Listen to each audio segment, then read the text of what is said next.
I am Jean-Baptiste TELLIEZ, and I've been working at Pfizer for over 20 years, and I have been working on the pharmacological characterization of the franchise of JAK inhibitors for the past 11 years, and that will be the topic of the presentation today.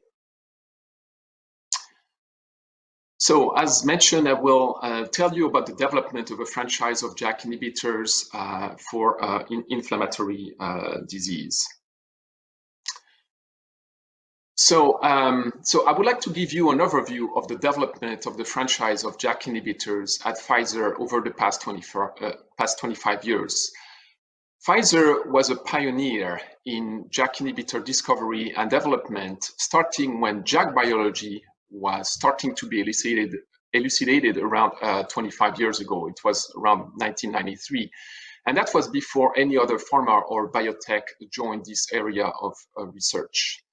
So this slide highlights when each JAK inhibitor molecule was first synthesized. And it also highlights the evolution of the strategy and thinking behind the development of tofacitinib, one molecule first, and then a franchise of different JAK inhibitors based on JAK isoform selectivity. Shown in blacks are the diseases that are approved, and in blue, the ones which are currently undergoing clinical trial for various molecules. And tofacitinib was the first JAK inhibitors to be approved for an inflammatory disease, and it was first approved to treat patients with moderate to severe rheumatoid arthritis in 2012 in the US, 2017 in Europe. The JAK inhibitor discovery program at Pfizer evolved with the advancement of our understanding of JAK biology and cytokine signaling. During tofacitinib development, there was a follow-on strategy to generate more chemical equities that could improve upon tofacitinib characteristics and property. And this is shown with the blue arrow at the top of the slides. And they also served as backup molecule to tofacitinib. And you can see that oclacitinib and abrocitinib were made in that context. Around 2010, and that's the second row at the top here, this strategy evolved into a focus on JAK isoform selectivity based on the better understanding of JAK and cytokine signaling, and I will further describe this today. Abrocitinib was developed as a JAK1 selective inhibitor to drive efficacy and JAK2 sparing because it would avoid the unwanted hematopoietic effects like anemia, thrombocytopenia, and neutropenia linked to the inhibition of EPO, TPO, and GM-CSF that are solely dependent on JAK2. And that will become more apparent in a slide or two when I explain that better. Ritlecitinib, you can see that's the fourth molecule starting from the left, was designed as a covalent inhibitor to drive selectivity against JAK3, and I will show more detail in that regard at the end of the presentation. And as you can see on the right side of the slide, there are two other molecules which are different from the four on the left, which are all based on the same chemical series, the pyridopyrimidine chemical series. The last two molecules, brepocitinib, a JAK1 TYK2 inhibitor, and PF647, a TYK2 selective molecule, came out of further screening campaign aimed at finding a more TYK2 selective inhibitor.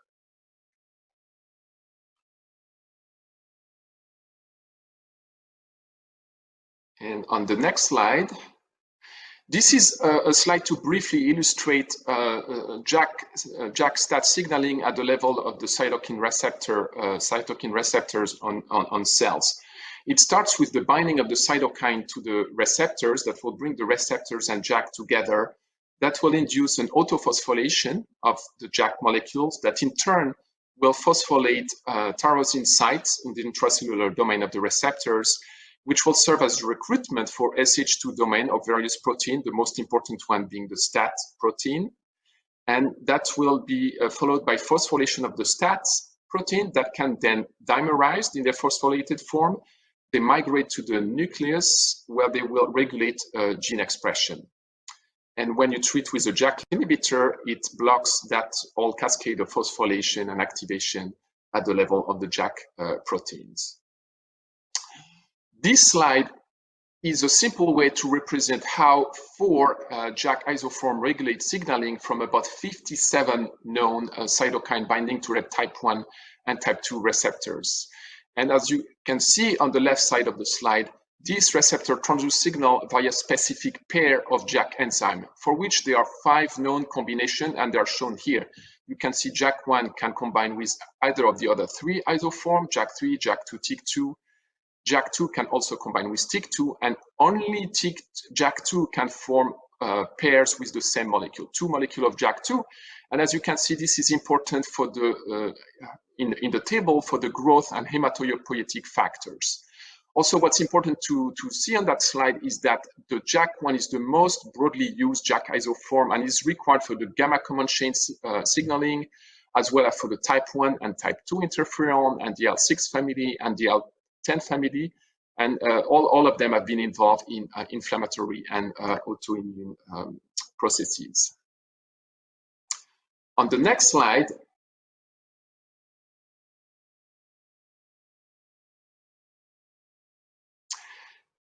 this is an important slide to describe that as JAK inhibitors are being developed, it is important to understand selectivity and in which context we're talking about selectivity. And it's important to understand what the selectivity at the JAK isoform level translates into a selectivity at the cellular level. So the pharmacological characterization of a JAK inhibitor starts on the left side of the slide here. It's a simple system where we can assess the biochemical inhibition of the JAK enzyme for the 4 JAK isoform. The next step is then, as you move to the right of the slide, is then to see how the translation of this JAK inhibition translates into inhibiting cytokine signaling at the cellular level.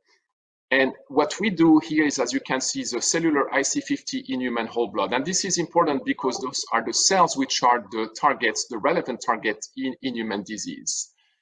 With the cellular inhibition data, which is shown on the very far right of the slide, the curve that describes the IC50, we can then project what would be the theoretical average inhibition for each cytokine in vivo, in patient, and that's based on the measured PK profile calculated with the average exposure when a given dose of an inhibitor is given to a patient. So with this IC15 whole blood and knowing the exposure, the average exposure over time, we can generate these spider graphs, which are shown at the bottom in the center of the slide.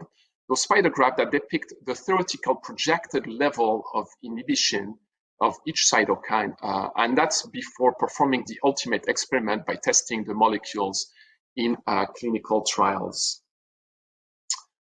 On the next slide, this is a slide that really shows that this well-characterized profile for each of the JAK inhibitors are useful to make a comparison between them. And based on the knowledge of the disease pathogenesis, we can rationalize which specific JAK inhibitor might offer the most appropriate profile of cytokine inhibition to treat a specific immune disease based on our knowledge of its pathophysiology. For example, you can see that abrocitinib inhibits the Th2 cytokine IL-4 and IL-13 on the left here, as well as the IL-31, which are important for the itch mechanism, and that's very relevant to many of the dermatological disease, such as atopic dermatitis. Looking at brepocitinib now, it's the third from the left. You can see that with the added TYK2 inhibition, you can also have a direct effect on the IL-23 cytokine and the Th17 axis on the top of JAK1 inhibition.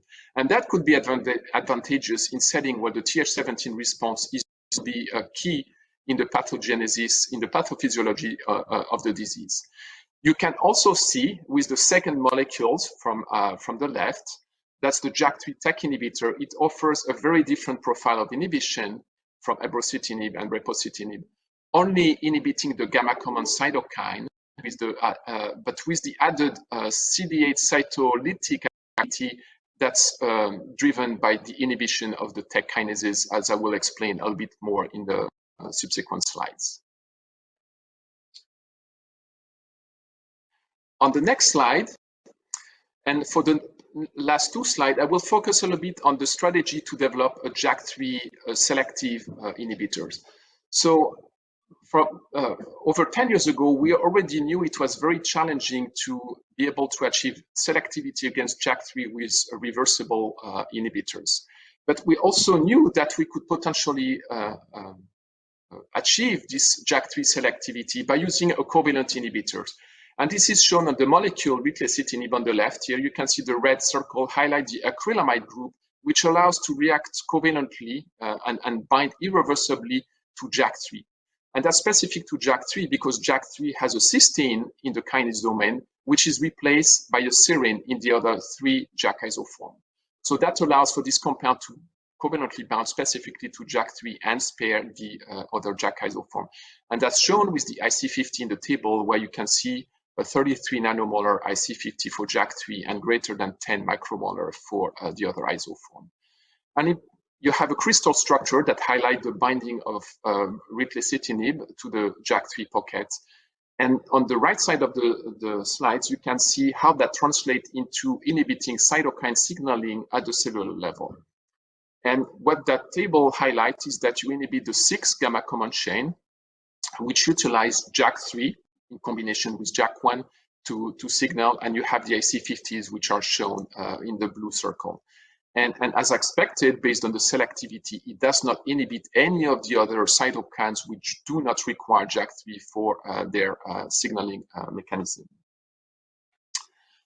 So on the last slide now, this highlights also how interestingly it turned out that this molecule, ritlecitinib, was also inhibiting beyond JAK3, it was inhibiting the TEC kinases family member, as shown on the left side in the table. And there are 5 TEC family members, which are BMX, BTK, ITK, TEC, and RLK. And this cross-reactivity was understood because they have a cysteine at the same position as JAK3 in the kinase domain, which allow for the molecule to react with those. And importantly, there is more kinases which have a cysteine at the same position, but those other kinases are not inhibited by ritlecitinib, and overall ritlecitinib has a very good selectivity profile where it doesn't inhibit other kinases in the kinome. And importantly, this is very relevant because the TEC kinases are in players in regulating many immune functions. They are primarily expressed in immune cells, and this is shown in the graph here, which shows that, for example, ITK is important for TCR signaling with the antigen-presenting cells and the T cells, and the BCR utilizing BTK is important for B cell function. And the table at the bottom shows that indeed we can get some activity which is driven by the TEC kinases and independent of JAK. As you can see, ritlecitinib can inhibit some of the CD8 T lymphocyte function and NK cell function and B cell function. Those are the right columns in the table where you can see IC50 for ritlecitinib with the control molecule, which is tofacitinib, which is which only inhibits JAK molecule. It spares those functions in the CD8 T cells and NK cells. So this is an example, again, of how by understanding the biology and the JAK selectivity, we've been able to really develop a franchise of differentiated JAK inhibitors. And now we are really exploring in the clinic how those differentiated profile can translate into advantageous profile for specific molecules in specific disease. And this is where I will stop my presentation today.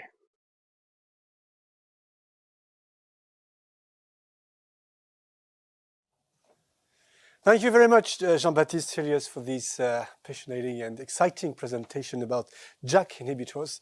And I have a few questions for you.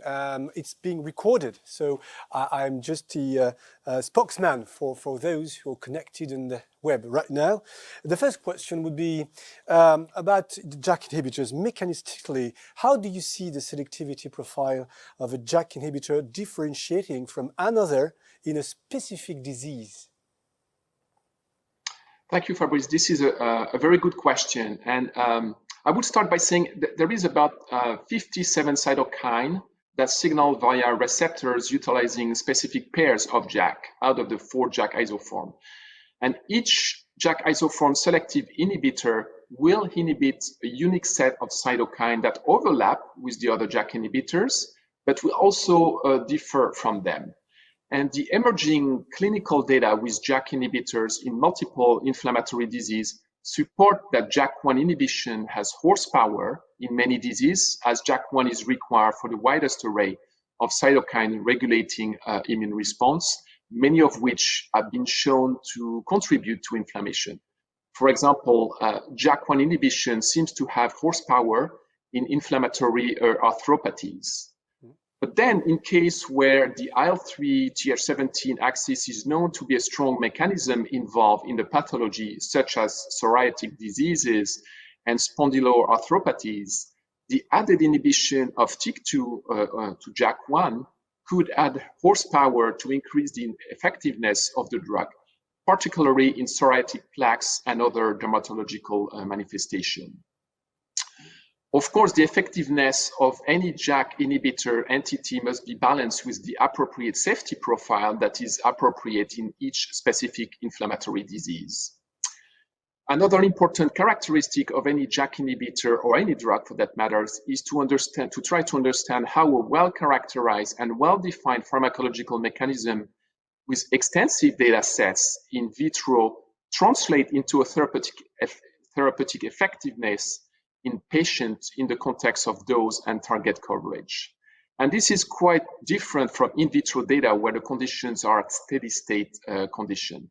And this is very important because seemingly small differences between various JAK inhibitors or between doses of the same molecule can lead to significant differences in terms of clinical outcome.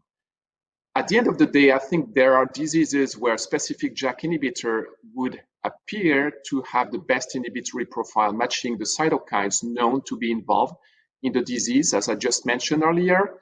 And for some disease, a comparison of 2 or more molecules in comparative phase 2 trial could be a good strategy to choose the most appropriate molecule based on their efficacy and their safety profile. And for example, this is what has been done for the JAK3/TEC inhibitor and the JAK1/TYK2 inhibitor in alopecia areata, and is also currently ongoing in IBD for these 2 molecules. Oh, well, these strategies are really outstanding and surprising, and JAK inhibitors have a lot of possibilities. How did you predict that these strategies you're talking about would work at a clinical and a therapeutic level? Yeah, this is a very good question, and this is the reason of why we decided to go after building a franchise of JAK inhibitor and not just pursuing one. And there are a few reasons for the strength of the franchise of the JAK inhibitor at Pfizer. One important factor is the fact that Pfizer really got actively involved in developing JAK inhibitors very early at the time when JAK inhibitor biology was just emerging over 25 years ago. So Pfizer had a very early start in looking into that area, which was allowed it to really be a pioneer in developing the understanding of the biology of JAK inhibitors. And early JAK inhibitor molecules such as tofacitinib were also pharmacological tools that could be very useful to actually understand better cytokine signaling and their impacts and their role in inflammatory process. And the better understanding of JAK inhibition and cytokine biology then led to the development of JAK isoform selective strategy that really allowed to generate new JAK inhibitors entities from concept through phase 2 clinical trials in less than 10 years. Thank you very much, Jean-Baptiste, for your answers in your presentation. Thanks a lot. Thank you. My pleasure.